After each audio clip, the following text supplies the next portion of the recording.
When the grandfather clock suddenly chimed, Dane flinched and accidentally pulled the trigger. Just then, Annie walked into the living room and switched on the light. On the couch lay a burglar, shot in the face by Dane. He couldn't even process what had just happened. Police soon arrived. The sheriff reassured the shaken Dane, telling him not to worry. He recognized the dead man as Freddy, a wanted thief. He said it was clearly self-defense, but there were still formalities to go through, so Dane needed to come to the station for a statement. Sitting in the squad car, Dane still couldn't believe he had killed someone. Hours later, after the paperwork was finished, Dane returned home and sat on the porch with Annie. He didn't know if this incident would change their lives, but he quickly joined his wife in scrubbing away the bloodstains inside. By morning, the entire town already knew. This was Texas, and nearly everyone came by to congratulate him on taking down an intruder, but only Dane knew how awful it felt. The sheriff stopped by again, telling him Freddy would be buried the next day at noon. Dane asked if Freddy had any family. The sheriff said he had a father, Russell, who had just been released from prison. Learning that the man he killed had a father left Dane uneasy. For safety,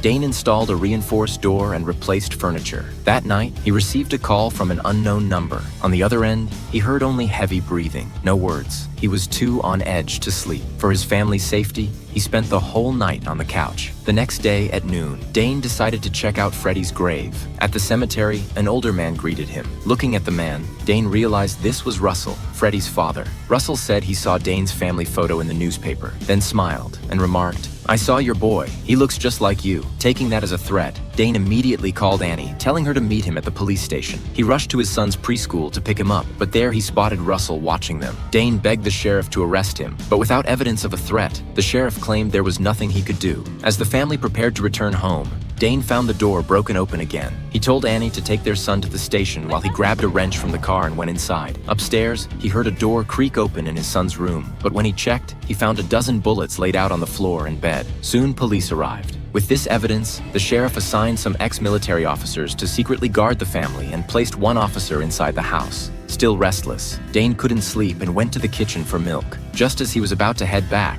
Russell had already slipped into the boy's bedroom. At the same time, Dane noticed the attic hatch had been pushed open. He's in the fucking house! Get the goddamn house!